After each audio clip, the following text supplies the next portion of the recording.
era de que el tema era crítico, de que si las familias no se organizan bien para atenderlo, el impacto que tienen sobre las vidas de sus empleados y las familias de sus empleados, sobre sus clientes, sobre los proveedores y me atrevería a decir sobre las comunidades donde operan, es significante, ¿no?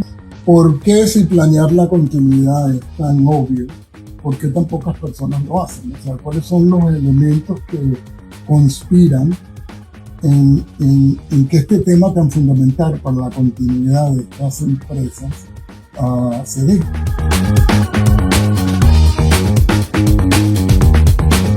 Bienvenidos a un nuevo episodio de Familias en los Negocios. Hoy tengo el honor de conversar con uno de los verdaderos arquitectos intelectuales del campo de las empresas familiares, Ivan Landsberg. Durante más de 4 décadas, Ivan ha acompañado a familias empresarias en distintos continentes a navegar uno de los procesos más complejos que existen, la continuidad generacional. Fue pionero en el desarrollo académico del tema en Yale School of Management, cofundador de la industria moderna alrededor de la empresa familiar a través del Family Firm Institute y autor de algunos de los libros que han marcado profundamente mi propio pensamiento. Pero más allá de sus credenciales, lo que hace poderosa esta conversación es que Iván no solo ha estudiado la sucesión, la ha vivido, la ha observado en cientos de familias y la ha enfrentado en su propia firma. En este episodio hablamos de varios temas. ¿Por qué? Si la sucesión es tan obvia, tan pocas familias la planean. ¿Cómo el foco ha evolucionado de crear riqueza a definir propósito? El reto universal del sobrelape entre afecto y negocio. La importancia de preparar el capital humano e intelectual antes que el financiero. Y una lección profundamente humana. Lo difícil que es soltar el propio marco de referencia cuando llegue el momento de la sucesión. Antes de entrar de lleno en la conversación, quiero hacer una breve mención. Este episodio cuenta con el apoyo de London Consulting Group, una firma que he visto acompañar a empresas familiares en la conversión de su propósito en ejecución. Porque no basta con tener visión, hay que traducirla en estructura, procesos y resultados sostenibles. Y justamente de ese equilibrio entre visión y estructura es lo que hoy estaremos hablando. Te invito a escuchar esta conversación con apertura porque no es solo teoría, es experiencia viva. Bienvenido a este nuevo episodio de Familias en los Negocios. Tengo el placer y el honor de platicar con una de las personas que más estimo y reconozco como profesionales en este ámbito de las empresas familiares, a Ivan Landsberg, que hoy se encuentra en Boston, su lugar de residencia. Bienvenido, Iván. Gracias, Alex. Un placer estar contigo. Empecemos la conversación en este sentido. Tienes poquito más de 35, 40 años de dedicar tu vida a ayudar a familias a trascender de una generación a la que sigue. ¿Cómo fue que tu travesía en este mundo de las empresas familiares inició? Mira, originalmente soy venezolano, soy hijo de un empresario quien en su momento fue muy destacado y soy el hijo menor que tuvo el lujo de poder escoger mi carrera sin necesidad de tener presión para incorporarme a la empresa de mi padre. Mi hermano mayor, era 8 años mayor que yo, estaba trabajando en la empresa y al mismo tiempo que yo estaba cursando mi posgrado en Nueva York, en mi familia se estaba desencadenando el principio de lo que terminó siendo un drama familiar. Y hablo del año, por el año 76, por ahí. Y a mí, por interés propio, me dio mucha curiosidad qué se podía aprender sobre este tema para propósitos de mi propia familia. Fui a la biblioteca de la Universidad de Columbia, yo estaba cursando mi PhD allá, Y me di cuenta que a pesar de que había en aquella época ya, y lo ha habido siempre, una cantidad importante de empresas familiares a nivel mundial, en un sector importantísimo de la economía, había muy poca literatura sobre el tema. O sea que para efectos prácticos, para mí, lo que había no me ayudaba mucho.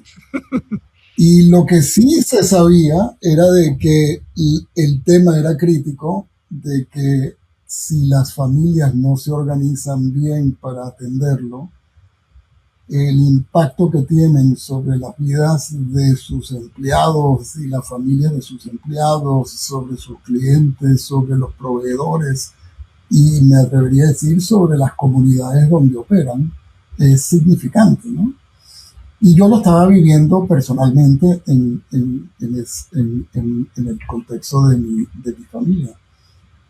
Mi padre era un hombre muy destacado, era una especie de, él decía que era graduado de la Universidad de la Vida, porque él iba a estudiar medicina en Holanda cuando se disparó la Segunda Guerra Mundial, y en esencia su única educación formal a nivel de posgrado fue en el ejército holandés. Ujú.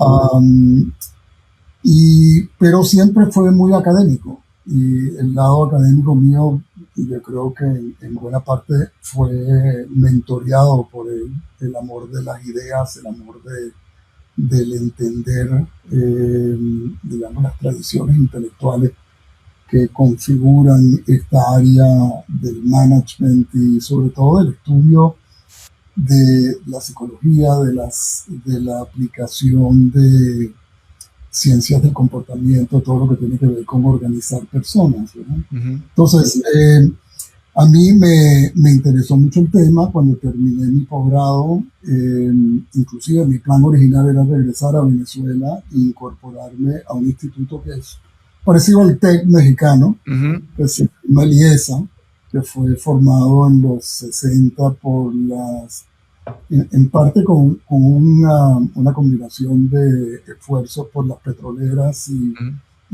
y las grandes universidades externas como Harvard y Wharton y Yale. Pero se me dio esta oportunidad de incorporarme a la Universidad de Yale, a la Escuela de Management. Y bueno, ya después de haber dicho en mi familia que regresaba y todo el mundo muy ilusionado, tuve que decidir de quedarme allí.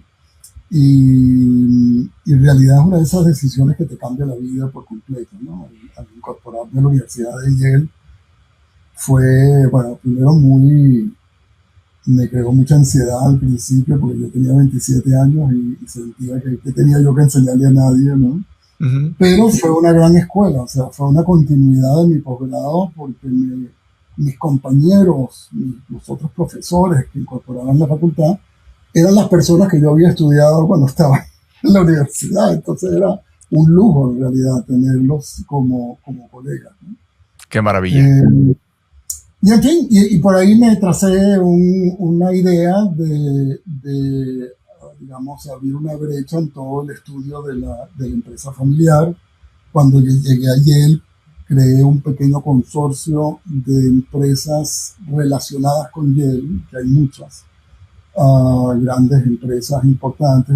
Todos los edificios de Yale tienen el nombre de alguna familia, ¿verdad? Ujú. Y ellos me dieron, digamos, el capital para arrancar un estudio de investigación sobre un tema que me llamó mucho la atención de entrada, que era por qué si planear la continuidad es tan obvio, por qué tan pocas personas lo hacen. O sea, cuáles son los elementos que conspiran en que este tema tan fundamental para la continuidad de estas empresas se dé. Entonces, esa fue como la pregunta que originó mi interés en el campo. Luego me empecé también a interesar mucho por la organización del campo de la empresa familiar en sí, ¿verdad? Ujú. Tuve el gran privilegio y la suerte de tener un mentor que se llamaba Richard Beckard, que era profesor del MIT, y él organizó un grupito para crear el Family Farm Institute. Ujú. y yo fui de los primeros 4 miembros del board cuando éramos nadie, o sea, no había nada, ¿no? Y a mí me asignaron la responsabilidad de arrancar con el primer journal, con la primera revista profesional sobre el tema, que es el Family Business Review. Y hasta el día de hoy me acuerdo sentado en el porche de mi casa con una página en blanco, imaginándome cómo podría ser esa revista, o sea, cuáles serían las secciones, cómo lo llenaríamos, cuáles serían los temas. Y fue un momento, digamos, maravilloso en el sentido de tanto la experiencia con FFI como la experiencia con FBR. Fue mi primer contacto de cómo se va de una idea a la creación de una organización. O sea, cómo es ese proceso de inventar una institución, ¿verdad? Pero que empieza con un grupito de gente que se les ocurre algo y que se motivan por hacerlo. Y entonces, con un sueño compartido. Realmente completamente un sueño compartido. O sea, realmente... Y toquemos este punto del sueño compartido, que creo que es interesante. Y tocaste varios puntos que no han cambiado a lo largo de los años. No. El tema de si es tan obvia la continuidad y la sucesión, ¿por qué sigue habiendo tantas empresas familiares en el mundo que no le dedican tiempo ni atención al tema de la continuidad y de este proceso de sucesión? Y también tocaste el punto que lo que te inspiró muchísimo a dedicarte a lo que te dedicas hoy es el tema de estos conflictos familiares, ¿no? Estas diferencias de opinión entre generaciones, en donde lo que tiene que amalgamar es este propósito común, ¿no? Que realmente no lo abren no abren esas conversaciones. ¿Qué has visto cambiar en el tiempo? Tú que has sido un gran estudioso y la verdad reconozco que de los grandes libros que me han marcado en la vida son algunos de tus libros, Iván, en el estudio de empresas familiares, ¿no? Y del comportamiento de las empresas familiares y de los miembros de las empresas familiares. ¿Qué has visto cambiar a lo largo de los últimos 40 años en temas que han hecho este switch? Porque ahora sí ya cambiamos de generaciones, ahora sí ya verdaderamente las siguientes generaciones piensan diferente, tienen retos diferentes y por ende las empresas familiares traen retos mucho más complejos de los que eran antes, en contextos diferentes. ¿Qué has visto diferente? Mira, se me ocurren muchas cosas. Uno de los cambios importantes es que se ha creado una industria sobre el tema de empresa familiar ampliamente definidos. Por ejemplo, la presencia de oficinas familiares como un elemento crítico en todo lo que tiene que ver el panorama de inversión, ¿verdad? Y la concientización inclusive de las autoridades de la huella que dejan este capital personal y privado que está siendo invertido a través de estos vehículos es un cambio importante porque en aquella época no había nada. O sea, yo creo que lo que ha cambiado fundamentalmente, una de las cosas que ha cambiado fundamentalmente es la concientización de los proveedores de servicios sobre la importancia del tema, ¿sí? El tema ampliamente definido como empresa familiar. Otro cambio importante que sí lo veo más en las familias en general es una cosa que tú y yo ya hemos hablado, que es la evolución digamos, del foco principal de crear riqueza a un foco nuevo que es qué hacemos con la riqueza que tenemos, cuál es nuestro propósito, es decir, una vez que ya tú lograste el pequeño milagro que significa empezar sin nada y terminar con una empresa, y que esa empresa empieza a generar recursos e ingresos para tu familia y tu descendencia, tarde o temprano la familia tiene que toparse con el tema de qué hacemos con esta riqueza, ¿no? O sea, como me decía un señor que es billonario, yo solo puedo comer 3 comidas al día.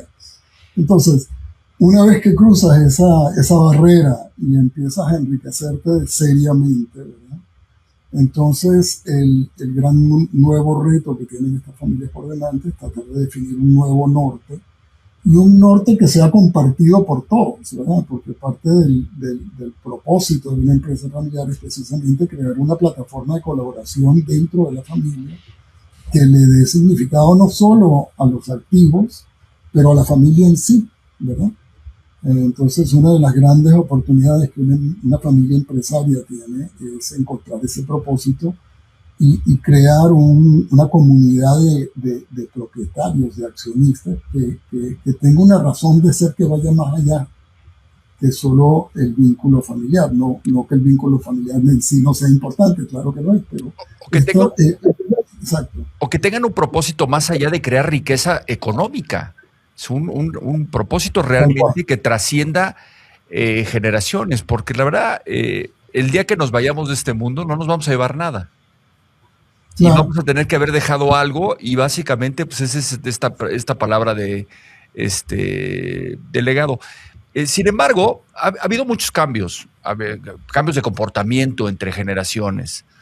Pero hoy que se sabe mucho más de estas mejores prácticas, de lo que familias empresarias se han hecho para trascender, porque hay muchas historias de éxito, pero muchas más historias de fracaso, este, yo sigo observando cómo habiendo todas estas mejores prácticas, estos expertos como tú o como yo, como muchos de nuestros colegas, las empresas familiares y las familias se siguen tropezando con las mismas piedritas en el camino.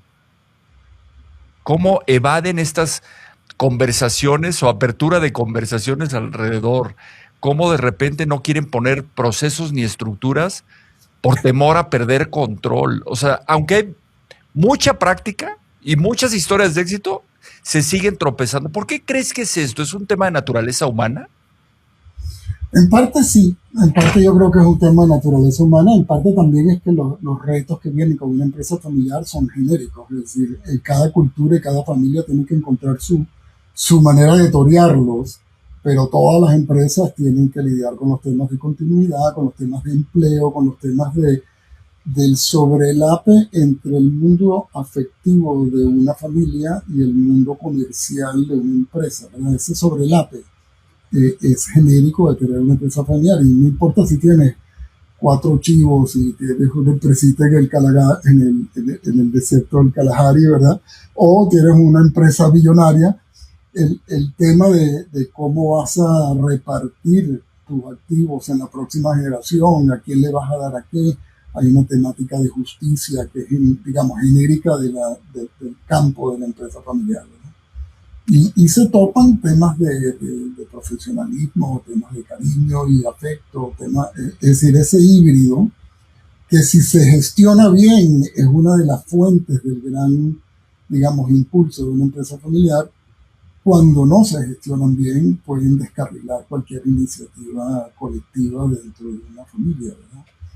Eh, Y siendo el activo más importante en la empresa familiar, así como hablamos de activos en las empresas como la maquinaria, eh, los edificios y demás, pues el activo más importante de la familia son los miembros de la familia y cómo, qué difícil es para los miembros de la familia definir que a donde más tienen que invertir es cómo preparar ese capital de la siguiente generación, ese capital intelectual, ese capital espiritual, esa generación de un mismo propósito. Y ahí es donde muchas de las empresas o de las familias empresarias se empiezan a tropezar en el camino. ¿Cómo realmente vamos a preparar estos futuros empresarios dentro del contexto familiar? Trabajen o no trabajen dentro de la familia, porque todo el mundo tiene que definir qué rol quiere tener en este contexto. Tú en tu vida profesional y personal decidiste que tu rol no iba a ser en el contexto de la empresa familiar, ¿no? Que querías buscar tus propios derroteros en la vida y te hizo un académico muy importante y hoy un consultor importante. Pero la verdad es que así como tu papá fue un maestro de la vida, ¿no? Eh, pero la verdad es que tuvo la gran habilidad de decir, no, que Iván persiga sus propios sueños. sí, mira, eso yo creo que se lo atribuyo yo en parte a quien era él, pero también a que era holandés. Entonces, el hecho de que era holandés los holandeses son personas en general que celebran históricamente, o sea, milenariamente, digamos, sido abogados por el libre albedrío, ¿verdad? Entonces él siempre creía mucho de que cada uno de sus hijos tenía que perseguir lo que lo hiciera feliz, ¿no? Donde quisieran centrarse.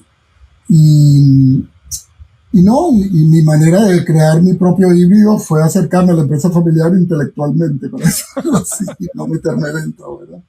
Um, pero, pero sí, mira, yo creo que una de las cosas o sea, que siempre me ha interesado muchísimo es cómo las familias forjan lo que tú llamabas un sueño compartido, ¿verdad? O sea, que es una visión de que juntos podemos lograr algo importante que tenga impacto en el mundo, ¿verdad?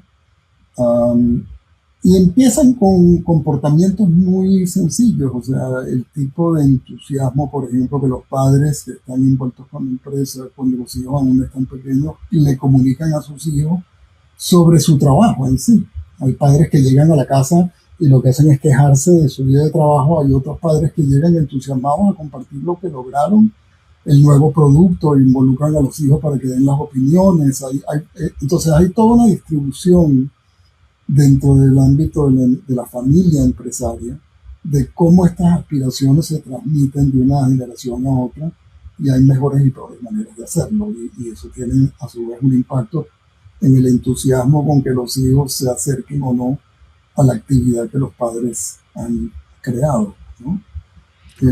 Entonces, eso es un tema que me interesa mucho, ¿no?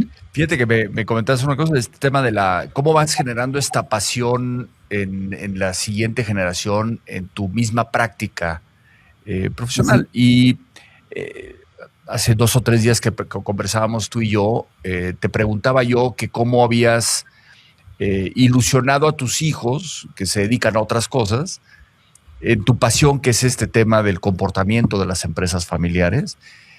Y me decías que tienes finalmente un hijo putativo, mejor amigo de tu hijo, que en esas conversaciones de la mesa se fue enamorando de esta práctica y así hoy es. finalmente es parte de tu legado, ¿no?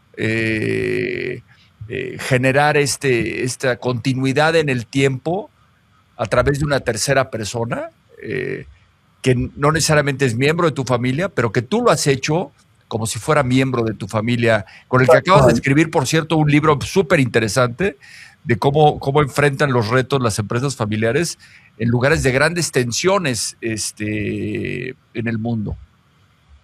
Así es. Sí, no, y he tenido mucha suerte en el sentido de encontrarme con este colega, Tevis Desiantis, y que hoy en día es el managing partner de la firma nuestra, ¿no? Y él, uh, entonces tengo la gran ventaja de que él sigue siendo gran amigo de mi hijo, entonces aún tenemos como un núcleo duro de afecto, uh, que, que, que, digamos, se desborda en ambas direcciones, ¿verdad? Eh, pero sí, el crear el nuevo equipo, y te voy a decir una cosa, la experiencia de planificar mi propia sucesión después de haber estado predicando este tema por tanto tiempo en el microcosmo de mi propia empresa, ¿verdad? Fue la gran elección. O sea, realmente, porque una cosa es estudiar, otra cosa es conocer y oír y escuchar, y otra cosa es hacer, ¿no? Entonces, es ahí donde realmente te das cuenta lo que le estás pidiendo a tus clientes cuando lo hagan, Qué porque difícil es. cuando estás haciéndolo en tu propio pellejo, ¿verdad? Entonces, ahí realmente hubieron lecciones importantísimas para mí. ¿Cuáles Uh, fueron esas lecciones que en ese camino de tu propia sucesión has aprendido, que has tratado de modificar tus marcos de referencia que tenías en el pasado? A decir, oye, ya lo hice yo, lo estoy haciendo exitosamente, ¿no? Y el tiempo lo dirá en el tiempo. ¿Qué lecciones aprendiste en este camino de preparar tu propia sucesión? Mira, la lección quizás más importante de todas es entender que como tú dices, el marco de referencia mío fue el momento mío. Y poderme liberar de ese marco de referencia y abrirme a que el futuro va a confrontar a los sucesores míos en la firma con retos que a mí nunca me afectaron. Por ejemplo, lo que hablábamos anteriormente, hoy en día la industria de la empresa familiar es una industria muy competitiva. O sea, eso no era el caso cuando empecé yo con John Ward y John Davis y 3 otros más que estábamos en esto, ¿verdad? O sea, y sigue siendo un mundo enorme. O sea, que yo creo que a veces pienso que los colegas compiten de una manera ficticia porque hay mucho pan que comer, para decirlo así, ¿verdad? De una manera cruda. Pero a veces la competitividad es algo que los mismos profesionales, las envidias mutuas, terminan sembrando.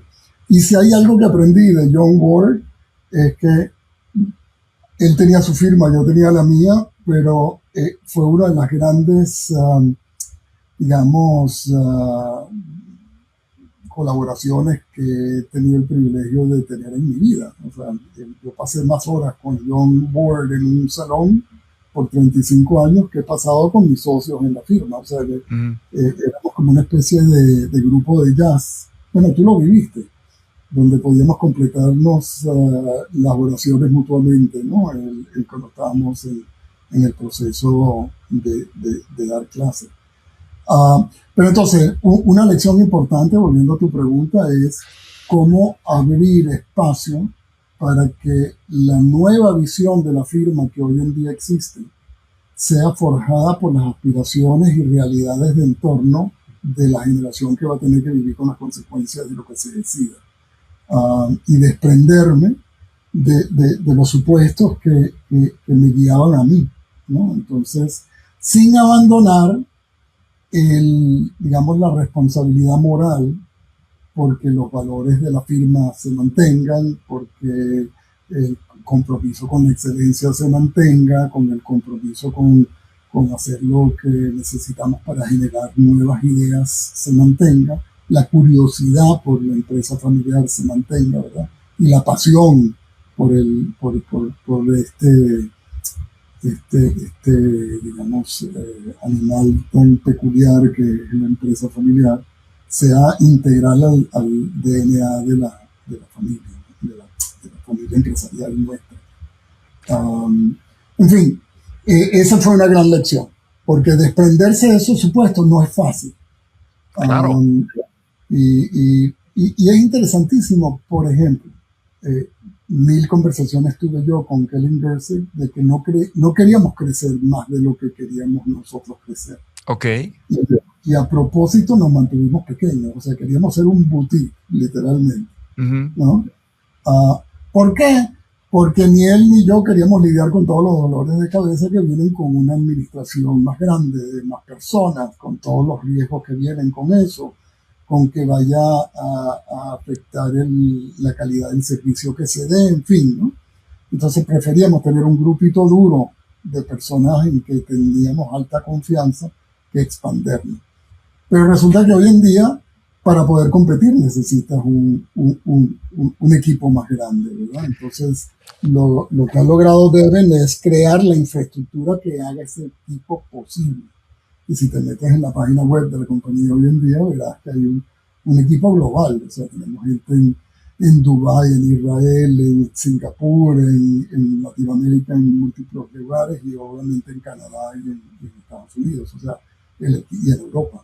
Entonces, la creación de ese equipo, el nutrir una cultura común, unos valores comunes, el exigir excelencia en los mecanismos que se necesitan organizadamente para lograr eso es los talentos que tiene Devin que yo no tengo. O sea, los podría tener, pero los quiero tener. O sea, no es ahí donde quería invertir, para decirlo así. No es donde quieres influir tú hoy, en esta etapa de tu vida, ¿no? En esta etapa de mi vida no quiero estar administrando gente. Sí. Pero sí encantado de mentorear a personas, eso me encanta. Pero no de lidiar con los temas de compensación, de review, de logística, todo eso. Que son finalmente los mismos retos que los líderes de las empresas familiares tienen. ¿Dónde agregan más valor? Hay empresarios que agregan mucho valor en un tema de visión o porque la parte comercial es lo que más les apasiona. Pero la parte de controles, de financiero, no les gusta. Entonces, pues, ¿qué? Se hacen llegar de equipos mucho más robustos que les ayudan a ver esas áreas que el líder, ese visionario, no le gusta. Y una de las cosas que yo veo en tu equipo de consultores es esta diversidad de formas de pensar y de opiniones y de acumular experiencia de lo que algunos de tus colegas ven en Dubái, como otros ven en Sudáfrica, como otros ven en Europa Central y los que ven en Latinoamérica. Y eso le da una riqueza enorme para poder encontrar la fórmula que esa familia a la que tú estás viendo hoy, pues encuentre, porque cada familia tiene que crear su propia fórmula. O sea, es un mismo pastel de chocolate, y los ingredientes son los mismos, pero bueno, 3 gramos de esto, 5 centímetros de aquello, hace toda la diferencia del mundo. Totalmente. Inclusive para escribir este último libro con Devin, una de las cosas porque él y yo trabajamos juntos con muchos clientes en muchas diferentes partes del mundo, y la mejor parte de esos viajes casi que era una excusa para tener tiempo él y yo en hablar en los aviones y cuando no estábamos con el cliente propiamente, ¿no? Caminando por las calles de Tokio, caminando por las calles de Tel Aviv, en fin. Y en el proceso de hacer eso, te vas dando cuenta de que una de las oportunidades que la firma tiene hoy por hoy, ¿verdad? Aunque siempre fuimos en parte por mi historial personal de ser venezolano, haber estudiado el bachillerato en Inglaterra y el college y graduate school aquí en Estados Unidos, siempre tuvimos una visión internacional, pero Devin la ha convertido en una visión verdaderamente global, ¿no? Entonces, era el ir a estos lugares, conocer las personas, entender las historias de estas familias que son maravillosas, o sea, realmente cómo empezaron, qué retos tuvieron y sobre todo cómo gestionaron la adversidad, que es uno de los temas claves de este libro nuevo, ¿verdad?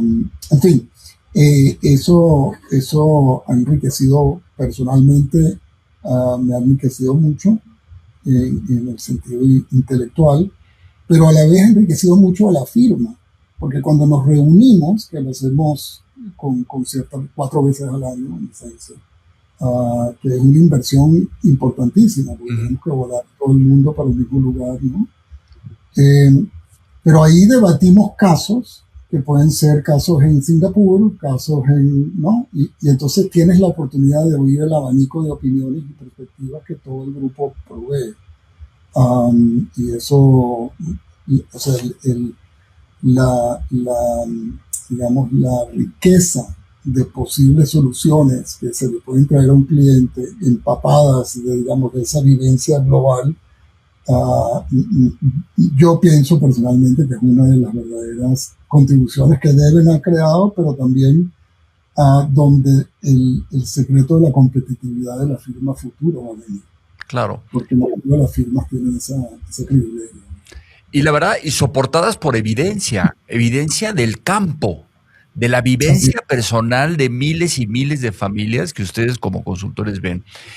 Y tratando de resumir un poquito esta conversación, Dan, a lo largo de todos estos años de compartir con tantos expertos en el campo, con tantas familias, ¿cuál sientes que son estas piezas claves que las familias deberían de empezar por pensar, decir, aquella que dice, oye, sí quiero la continuidad, pero no sé por dónde empezar?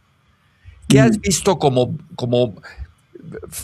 primeros pasos que esas familias deberían de empezar a reflexionar para pasar de la reflexión a la acción? Mira, el primer paso es educarse. Es entender de que hay soluciones que el mundo ha inventado para gestionar toda la temática de empresas familiares y que si te embarcas en este camino, tal como lo harías si te vas en una excursión, ¿verdad? Prepárate, ¿no? Y parte de esa preparación es anótate algún curso en alguna universidad prestigiosa que provea cursos sobre la temática. O sea, abre tu curiosidad por aprender de otras familias que lo han logrado, ¿verdad? Muchas familias con que trabajamos, por ejemplo, tienen una biblioteca dedicada a este tema dentro de su oficina familiar. Ujú. Y tienen biografías de todas las familias que han pasado por esto, para bien o para mal, ¿verdad? Y hay mucha literatura sobre el tema hoy en día. Otro es estratégicamente buscar en la red de conexiones de uno, identificar familias que uno conoce y tratar de buscar una oportunidad para compartir experiencias con ellos. Y si estás en una encrucijada generacional y no tienes claridad sobre cuál es tu futuro, la visión es un elemento crítico de poder o sea, lograr ese traspaso generacional, pero crear esa visión requiere trabajo. Y el primer paso para crear esa visión es o sea, crear un semillero de ideas, ¿verdad? Entonces, si puedes usar tu network para hablar con una familia que vendió la empresa y que creó una oficina familiar y ahora es una familia inversionista, para decirlo así. O buscar una oportunidad para hablar con una familia que se quedó con lo que llamo yo el fully loaded family business model, ¿verdad? O sea, el compromiso de todas a una empresa familiar y qué hicieron con miembros de la familia en el management y en el governance, o sea, ¿no? Cómo lo gestionaron, qué políticas adoptaron, cómo lidiaron con el típico caso del primo que tiene mucha ambición pero poco talento, ¿no? Y entonces, ¿cómo gestionas ese tipo de temas genéricos? O búscate un caso adicional de una familia que se quedó como propietarios y se involucran a nivel de gobernanza, pero no en el management, y profesionalizaron con miembros no de la familia toda la parte de la gestión. Entonces son tres modelos muy diferentes, ¿verdad? Pero no hay nada como hablar con las personas que lo han vivido.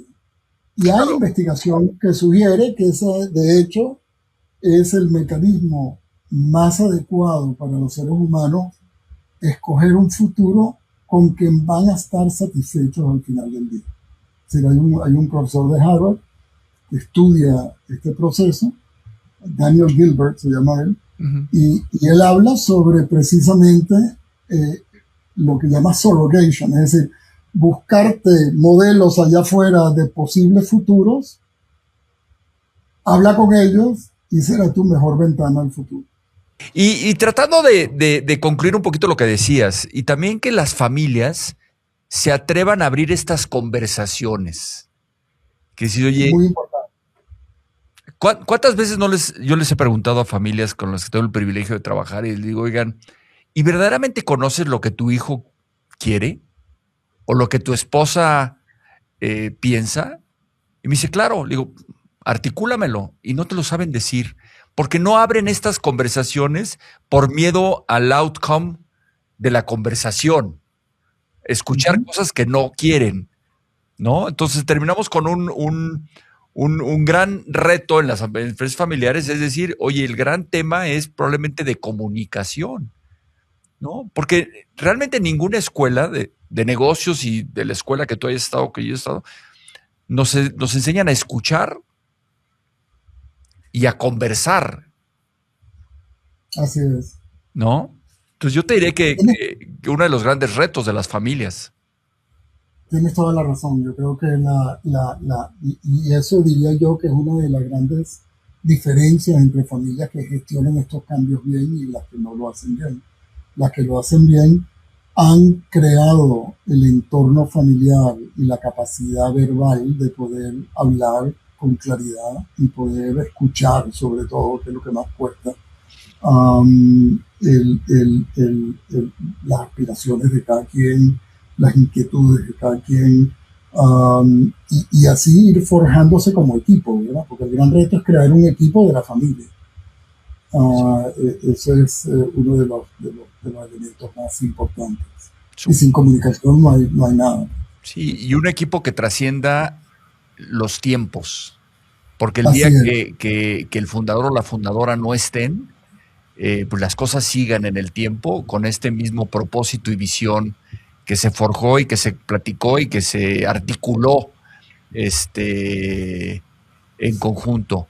Pues te quiero dar las gracias, Iván, por estos minutos que me permites y parte del propósito de este podcast es exactamente el mismo propósito de ustedes como firma, es cómo compartimos historias a otras familias y aprendizajes y errores para que ellos conformen su propio marco de referencia del futuro, ¿no? Si Así no es. tienen de repente este network que tú bien decías de decir, oye, ¿a qué familia me puedo acercar para preguntarle y demás porque no le tengo confianza? Pues probablemente a través de escuchar estas historias, ¿no? De familias, de familia como la tuya y de tu experiencia de 35, 40 años en el camino, pues puedo aprender y articular entonces mi forma, cómo voy a abordar el problema que realmente estoy teniendo en este sentido. ¿No? Te agradezco muchísimo estos minutos que me otorgas para compartir toda tu experiencia con estas familias que nos escuchan, Iván. Mil gracias, Alex. Un placer estar contigo. Después de escuchar a Iván, me quedo con 5 aprendizajes poderosos que toda familia empresaria debería de reflexionar. La sucesión no fracasa por falta de técnica, fracasa por falta de conversación. Las familias que logran continuidad no son las que saben más, sino las que se atreven a hablar más y a escucharse mejor.